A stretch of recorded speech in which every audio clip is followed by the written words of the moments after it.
Генерація електроенергії – це процес перетворення різних видів енергії в електричну. Вона здійснюється на спеціальних об'єктах – електростанціях, які відрізняються за принципом дії та джерелами енергії. Сьогодні ми розглянемо, що таке електростанція, які бувають її види та чому автоматизація відіграє важливу роль у цій сфері. У найпростішій формі електростанція або ж енергетична установка – це промисловий об'єкт, що виробляє електроенергію. Щоб виробляти електрику, електростанція потребує джерела енергії. Одним із таких джерел є спалювання викопного палива, зокрема вугілля, нафти й природного газу. Також електроенергію можна отримувати з атомної енергетики та відновлюваних джерел, таких як вітер, сонце, хвилі та гідроелектроенергія. Спочатку електроенергію передавали лише у вигляді постійного струму, але поява змінного струму дозволила транспортувати її на великій відстані, що зробило її придатною для масового використання. Гідроелектростанції виробляють електроенергію, перетворюючи силу води на рух генераторів. Існує три основні типи гідроелектростанцій. Греблеві гідроелектростанції використовують греблю, яка отримує воду у водосховище.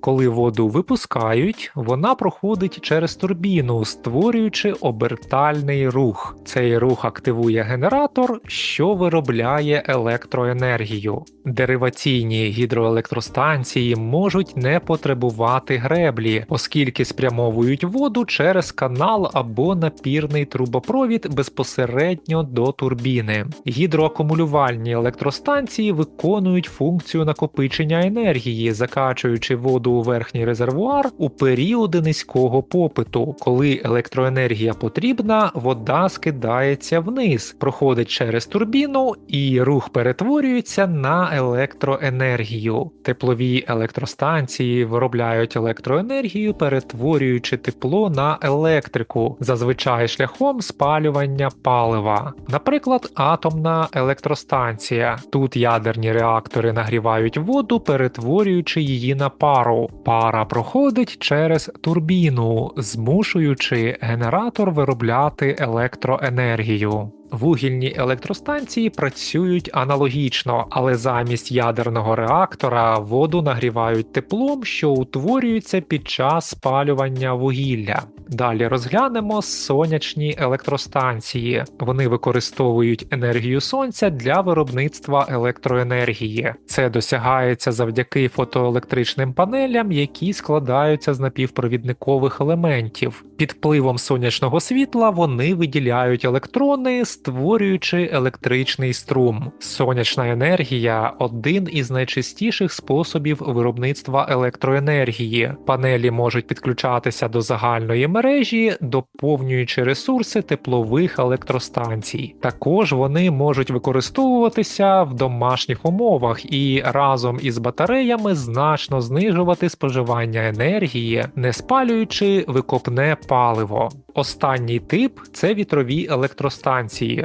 Вітрові турбіни отримують енергію з вітру, з'єднуючи генератори із лопатями. Коли вітер обертає лопаті, генератор виробляє електроенергію. Як і сонячна енергія, вітрові електростанції є чистим джерелом енергії, але потребують більше обладнання. І через велику кількість рухомих частин вони мають вищу ймовірність виходу з ладу. Окрім використання традиційних і відновлюваних джерел енергії, існують також альтернативні методи генерації електроенергії, зокрема геотермальна та біоенергетика. Геотермальні електростанції виробляють електроенергію, використовуючи тепло надр землі. Гаряча вода або пара піднімається на поверхню через свердловину і спрямовується на турбіну, що приводить у дію генератор. Це стабільне джерело енергії з низькими викидами, однак геотермальна енергетика доступна лише в регіонах із високою вулканічною активністю або значним тепловим потоком із глибини.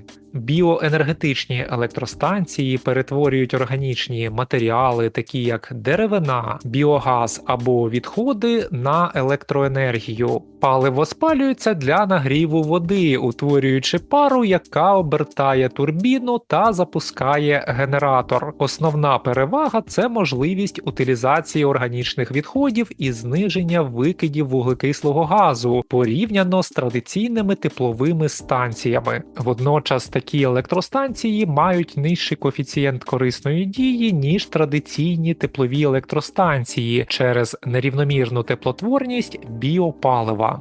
Як і багато інших об'єктів сьогодні, електростанції контролюються за допомогою програмованого логічного контролера або розподіленої системи управління. Можливість моніторингу стану обладнання дозволяє визначити, які пристрої працюють ефективно, а які можуть вийти з ладу. Це дає змогу проводити профілактичне обслуговування до того, як обладнання зламається, а не ремонтувати його після поломки. З операторської SCADA-система може відстежувати і контролювати температуру, швидкість роботи насосів і моторів, а також відкривати та закривати клапани. Це особливо важливо для станцій, що спалюють викопне паливо, оскільки точне керування обладнанням дозволяє підвищити доступність станції. Доступність – це час, протягом якого станція може виробляти електроенергію за певний період, поділений на загальну тривалість цього періоду. Цей показник часто є ключовим індикатором ефективності. Моніторинг попиту та аналіз часу найбільшого споживання електроенергії дозволяє автоматично регулювати швидкість роботи насосів відповідно до часу доби. Без автоматизованої системи керування це було б неможливо.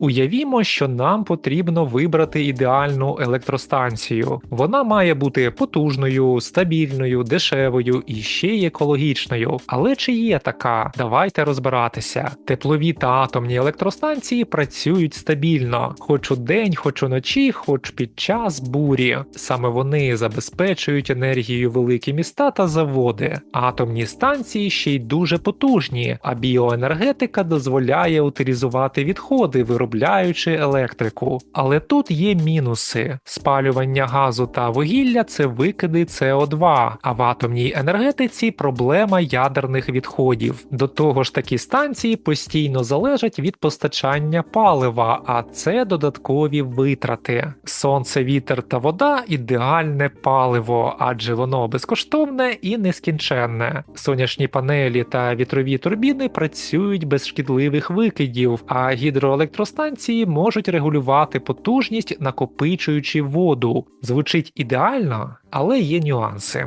Якщо немає сонця чи вітру, немає і електрики. Вітрові та сонячні станції займають величезні площі, а будівництво греблі на річці може серйозно вплинути на екосистему. Щоб не покладатися тільки на один вид генерації, деякі країни комбінують технології. Наприклад, сонячно-газові станції поєднують сонячні електростанції із газовими турбінами, щоб уникнути перепадів у виробництві, а гідроакумулювальні станції працюють як величезні батареї, накопичують енергію, коли її багато, і віддають у моменти пікового навантаження. Отже, ідеальної електростанції не існує, але якщо правильно поєднати різні джерела енергії, то можна отримати надійну, ефективну та більш екологічну систему. Саме до цього і рухається сучасна енергетика. Якщо цей матеріал був для вас корисним, підпишіться на канал, щоб не пропустити нові випуски. Дякую за перегляд та до нових зустрічей!